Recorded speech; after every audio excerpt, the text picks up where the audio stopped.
firm that has been for several years, number of years, 6 years at least or more, been on the same journey.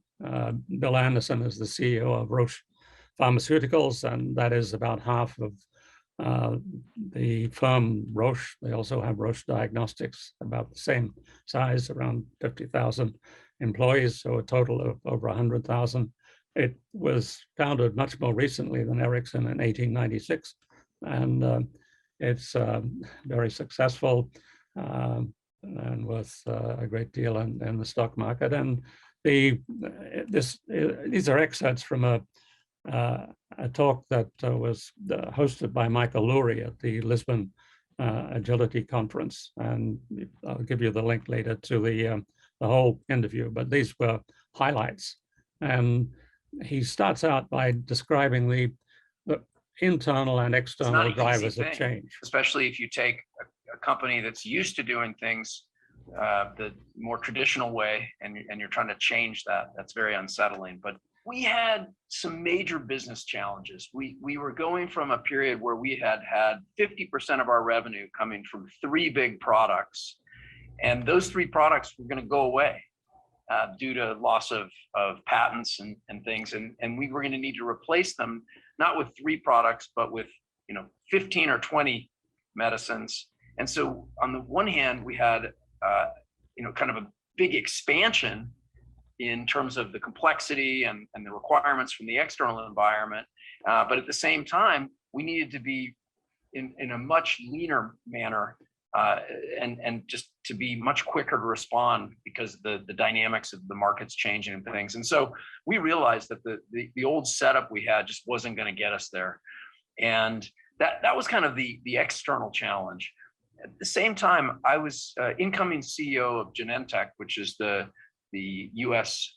division of Roche Pharmaceuticals, and I was making the rounds and talking to people.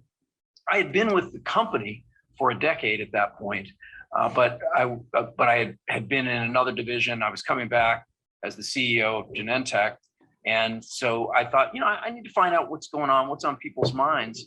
And I talked to people, and what I heard from people, whether they were frontline workers or senior executives or anywhere in between, was a very similar themes. People, they love the medicines we make and the benefits for patients. They love the cool science, the supportive culture.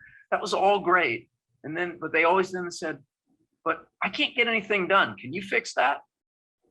And I was like, oh, that's a problem. Can't get anything done. Yeah. Wow. Now, if I had been new to the company, I would have thought, oh, if they can't get things done, sounds like there's too much bureaucracy. We'll get some little teams, and we'll figure out how to simplify processes and break bureaucracy, and we'll fix this. But here's the problem. For the decade before that, we had been doing almost nothing but breaking bureaucracy. And so it was sort of like, we're putting all our energy into simplify processes, break bureaucracy, and we're actually going backwards. It's not working. And that led to really this profound realization that as sincere and earnest as the leaders were about making, simplifying things, making it easier for people to get things done, empowering people, that we were losing. And if you're consistently losing at a game, then at some point you have to decide, we got to play a different game. And that's how we decided, well, we've really got to chuck the old rule book, and we've got to go for some really radically different solutions. And frankly, everything's on the table. There's nothing sacred. So people asked Bill Anderson at the time, how long is this going to take? When's it going to end? And he had some very clear answers. So in terms of being emergent, so you don't know where the destination is, what it looks like, how to get there. You're just setting off on a journey to get somewhere better than that. And so then there's the inevitable questions. Well, people want to know, well, what does this new way look like? Don't know, but it's going to be great. People are going to have more individual autonomy and authority, but it's going to feature discipline. It can't be chaos. There has to be a discipline and a mutual understanding, but there's going to be more, individual choice and empowerment. Okay. How do we get there? We don't know, but it's going to be different than what we've done before. Oh, okay. How long is it going to take? I mean, is this like a 6-month program or is it longer? And it's like, longer. How long? Don't have no idea. How can you know how long something's going to take? And believe me, by the way, in a traditional system, that's almost the most painful thing, because whenever there's a difficult sort of change process, the first thing people want to know is like, okay, well, how bad is it going to be and how long is it going to take? But especially how long is it going to take? Because like we just got to weather the storm. And I just want to know, is this like 6 months and then we can get back to normal? And so, yeah, we had to tell people that like we have no idea. Now we've stopped saying that. We're now saying, hey, we can see the destination, and we know that because we got people that are there. We have countries, we have functions. They are doing this. They're living it. They're empowered. They've got dramatically better productivity, but the personal sense of fulfillment in work is amazing. So now we're saying, hey, here's the path. Here's the elements that I described, those 4 elements, and it takes practice. You got to implement and practice, and you get there. And so that's the path. And we can say, yeah, from the time you start to implement those 4 things in earnest, you're making progress within 6 months, and within 12 to 18 months, people are feeling it. I mean, it's good. You're achieving results, and you're no longer in a kind of massive change program. You're practicing a new discipline and living a new way of working. Bill's a kind of funny guy, and we sometimes think, well, managers are really boring kinds of people, but he's very lively and well worth listening to. He does make clear that this means more than thinking it through. This comes from the gut. This change really is your whole person is involved in this. There's no amount of these sort of training courses and things that can create the motivation. They can help point the way, but there has to be something that happens in the gut. I mean, this is not the easy course. I mean, this has been 6 years of a lot of disruption, a lot of type 2 thinking. All the meetings became much more challenging. In the old way, for example, I described, you have these meetings, like we all know, oh, this is the meeting, this is the 2-day meeting where we review and endorse the long-range revenue forecast, just like we did the last 5 years. That it's, okay, yeah, you have to debate things, you have to look at a lot of numbers, but frankly, once you've done that a few times, it's pretty easy. Now we're saying, oh, no, we're not doing that anymore. We're going to do that exercise. We're going to do in an hour instead of 2 days. And we're going to take the 16 hours we gain back, and we're going to fix this or that process and figure out, why do we need so many managers to get such and such done, instead of it being from the highest level up and flowing down. It did kind of emerge in a few places. And then one of the things he got inspiration from was from a restaurant. So let's hear what he discovered in a restaurant. There's a hotel I've stayed in a number of times and over the years. And at a point I noticed that, this was a hotel. It was a very nice hotel, a lovely hotel, and beautiful old building and wonderful location. But the food, the service was just okay. And then I noticed after a few years of visiting there, with some regularity, that, wow, all of a sudden, the food, the service, everything was amazing. It was excellent.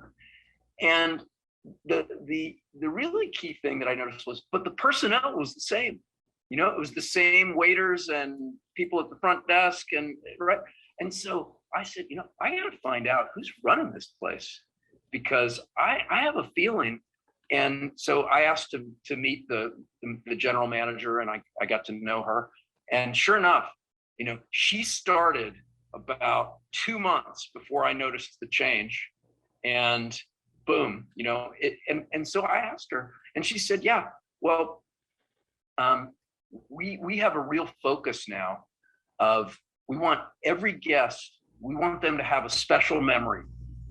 And we want our staff to be really creative in thinking about what that special memory could be. Could it be the memory they had when they first walked in the door? Could it be the memory they had when they got that first taste of food, or whatever it was?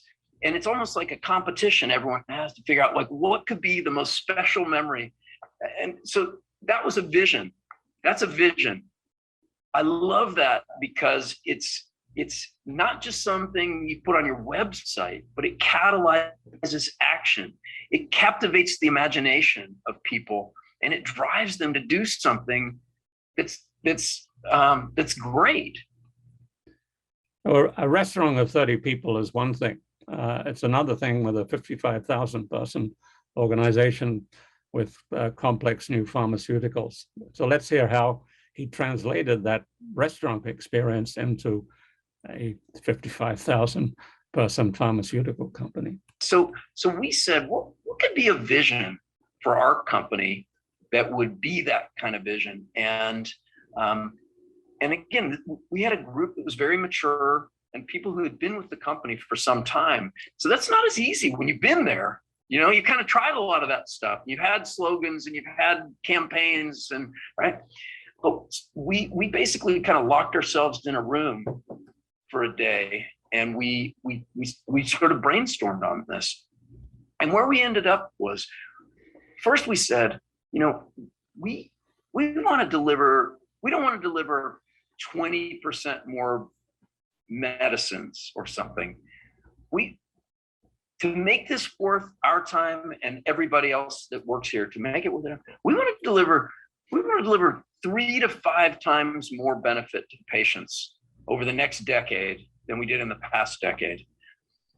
We said we're going to do that by delivering twice as many medicines, and we want to make, on average, each of those medicines has about twice as big of value in terms of what it does. Okay, so 2 times 2 is 4. We said 3 to 5. It's not that precise. Okay, 3 to 5 times the patient benefit. And the reason we chose that was, we said, man, that is. We said, is that impossible? And we did all the math, and we basically figured out it's almost impossible that we could do that, but it's not totally impossible. It's just almost impossible. And we said, yeah, that sounds like what we want to do. It needs to be that hard, that it's going to take everything we have and going to stretch us beyond what we could think would be reasonable. Okay. And so we went home that night and we thought, oh, this is great. This is great. And we came in the next morning and somebody said, I just don't feel that good about this vision. And we're like, oh man, why? And he said, well, healthcare systems around the world are struggling to pay the bills, to make the budgets work. And don't we need to do something? I mean, it's great we want to do that for patients, but what are we doing for society beyond the help we give for patients? And we said, we ought to be doing something about that too. So we decided we're gonna aspire to deliver 3 to 5 times the patient benefit at half the cost to society. And we can do that by having more medicines and having lower prices. We can do that by delivering bigger benefits. We can do that by going for curative therapies instead of just ones that sort of treat the disease. However we going to do it, we can do it by having lower environmental impacts. Okay, but that's how we came to this vision, and it's super important because everybody in our enterprise every day ought to be able to see how the thing they're doing is going to help us achieve that goal. And basically we tell people, hey, if the thing you're doing, if you can't see how it's delivering on that, then stop doing it. Talk to somebody, talk to a colleague, like, hey, because that's the thing we're here to do. And anything we're doing that doesn't drive that, we stop. And by the way, we got rid of tons of work, and we're still getting rid of work. But things like we realized we're spending huge amounts of time doing things like forecasts. And we said, wow, are all those forecasts, are they delivering 3 to 5 times the patient benefit at half the cost of society? No. Boom, we're done. We're doing all kinds of monthly things in finance, monthly, but we're reporting results quarterly. Why do we need to do all those things monthly? Triggers a huge amount of work. And these are just a couple examples, but there's tons of things like that. So Roche had the advantage that it was already focused on the customer, the patients. It already had a culture that was very collaborative, but it couldn't get anything done, and that was a huge problem. In fact, the collaborative culture was almost a burden because people were too nice. Because they were so collaborative. Well, that's Joe, that's Frank, that's Bill. They're just like that. We have to live with that. But having a mission where you're asking, are we achieving this mission was very different. Microsoft, they had more burdens because the focus was not on the customer in 2008, and the culture was very confrontational, as we talked about last week. That period, 2008 to 2014, was very formative for what happened to Microsoft, because in those early years, when you read Nadella's book, which I like, Miriam, I would strongly recommend that you read it. He says that in 2008, he knew nothing about why Microsoft was so slow. At that point, they were on 3-year cycles, and he started asking around what's going on, and people laughed at him and said, you are not even square one. You haven't heard about Agile.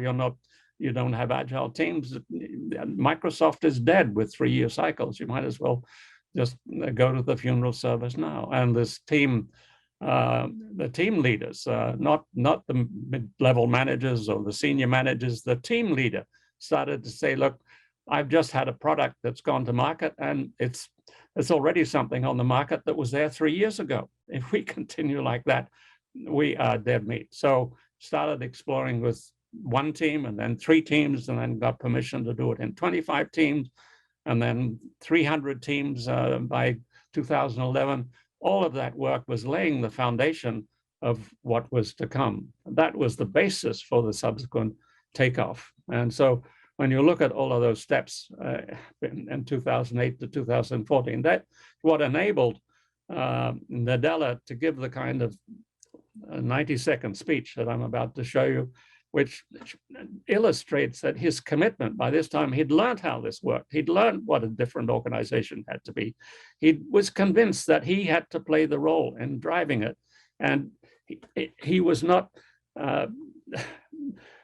someone who was delegating that. It couldn't be delegated. This was a role that he was actually making happen. So let's hear his 90 seconds of, this was a speech that he gave a couple of days after he became CEO.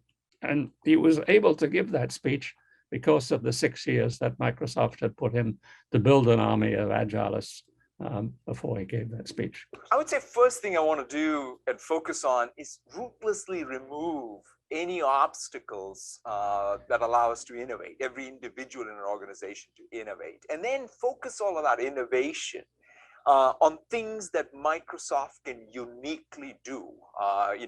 We are the company that enables people to do more, to play, get more, have more fun, to create more. So in some sense, we refer to ourselves as the do more company. And I want us to be able to take that focus and innovation forward. And lastly, I want every one of us to find more meaning at work. We spend far too much time at work for it not to have deep meaning. Going forward, it's a mobile first, cloud first world. In other words, everything is becoming digital and software driven. And so I think of the opportunities being unbounded, and we need to be able to pick the unique contribution that we want to bring. So it's the 6 years before that enabled him to give those sort of 90-minute talks explaining his role and what Microsoft was going to become. And so a couple of $1 trillion later, you see the impact of doing that.